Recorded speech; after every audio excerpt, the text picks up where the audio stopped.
All right, so we're tracing the squares in our sketchbooks to practice heads, middles, and bottoms for creatures. Using the little white rectangles at your table, they are 3/4 of an inch across, and that is where our connection points are going to be.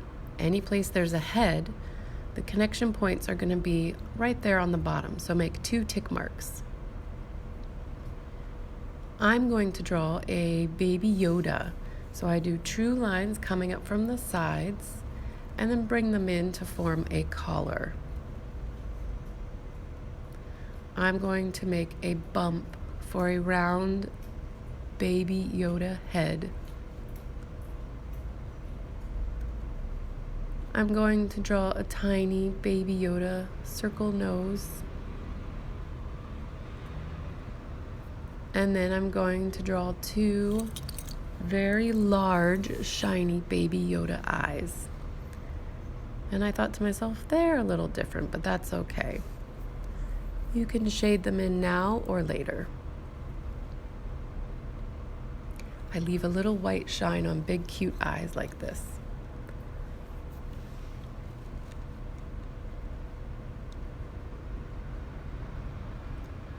All right. So his ears are actually going to go off the side of our picture, and that's okay for this project, for our features to go off to the side. One line out from the top and another swooping line out from the bottom makes the ears. I'm swooping another line up from the side to show the fold. So cute.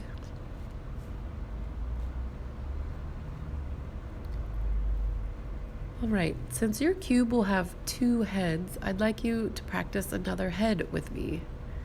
All together today, you're probably going to practice about 10 squares in your journal. Some heads, some middles, and some bottoms. I'm using my strip to add 2 little tick marks, 2 little connection points, where another head is going to be practiced. And for this head, I'm going to choose a picture from my how-to sheets. I'm going to try for the horse. Now, the horse, we need to connect it down at the bottom. So you'll make your connection with a neck. And so your neck will be however thick from those connection points it needs to be.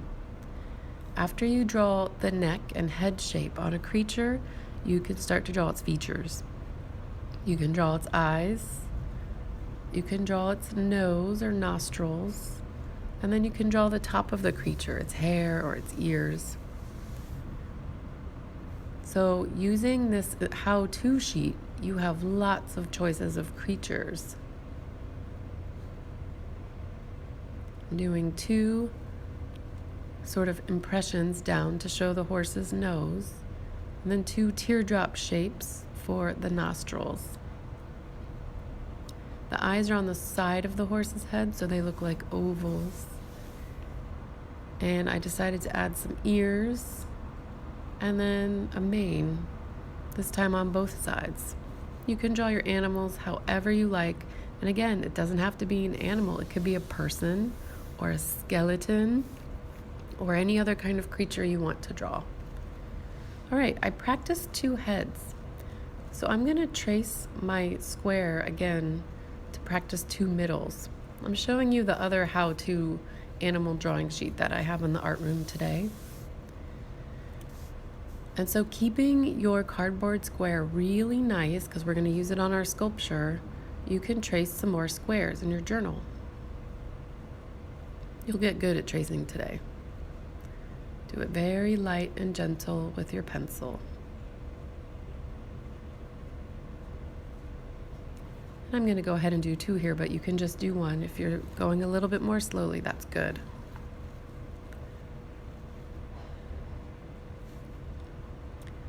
For a middle, you need to make connection points on the top and bottom.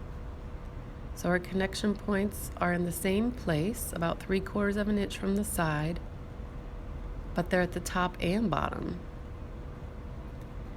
And you can get your ideas from your imagination or some of the example blocks I have in the room. I'm going to show you how easy it is just to do a hairy monster. Coming in from the sides at the top are the sides of the arms, and coming from the sides at the bottom are just the sides of the body. And as long as you're wiggling your pencil a little bit, your arms are monstrous, so they don't have to be a certain size or length. And there's my two monster arms.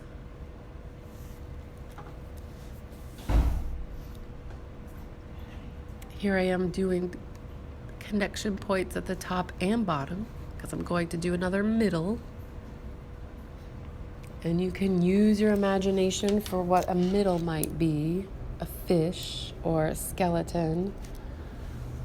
I'm inspired by the idea of something not even alive, or shouldn't be alive, a robot.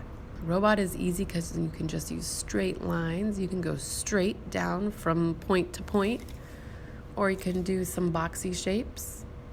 And then you can make buttons or switches or tubes or speakers or a message screen like I'm starting right now, whatever you want inside your robot. But in a robot, there's usually straight man-made parts.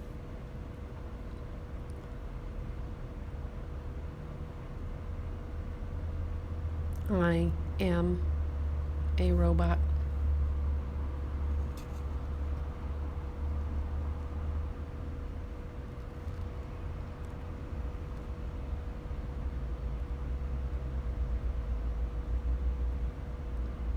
And you can always go back and add more details to your ideas later. We're just kind of exploring some ideas together right now, and I want you to try yours your own way too. Something else that could be a middle is the middle of a skyscraper. You could do windows and have this be a building if you want. Or a tree. You could have a tree trunk middle. That is just two straight lines with some bark on it, maybe an owl inside of a hole. So now I'm going to do some bottoms and show you that for the bottom of a creature, you only need your connection points at the top of the box. And I love to do a fish or a mermaid tail. I swoop down and do two kind of fin shapes. And then I fill in with the scales. So fun. No matter how you do your scales or your fin shapes, they usually look kind of good because when a fish is in water, things turn and bend and they don't have to be perfect. I'm going to practice another bottom piece of a creature with another traced square. And I'm going to make my two connection points with my strip of paper. I almost forgot. I want these points to be really exact so that when we build our creatures together, they'll all fit together. And I'm going to show you how you might make feet or paws. But remember, it doesn't have to be alive. It could be the bottom of a building, the bottom of a house with a front door. These are my two kind of kitty paws. Decided to do some fur polka dots.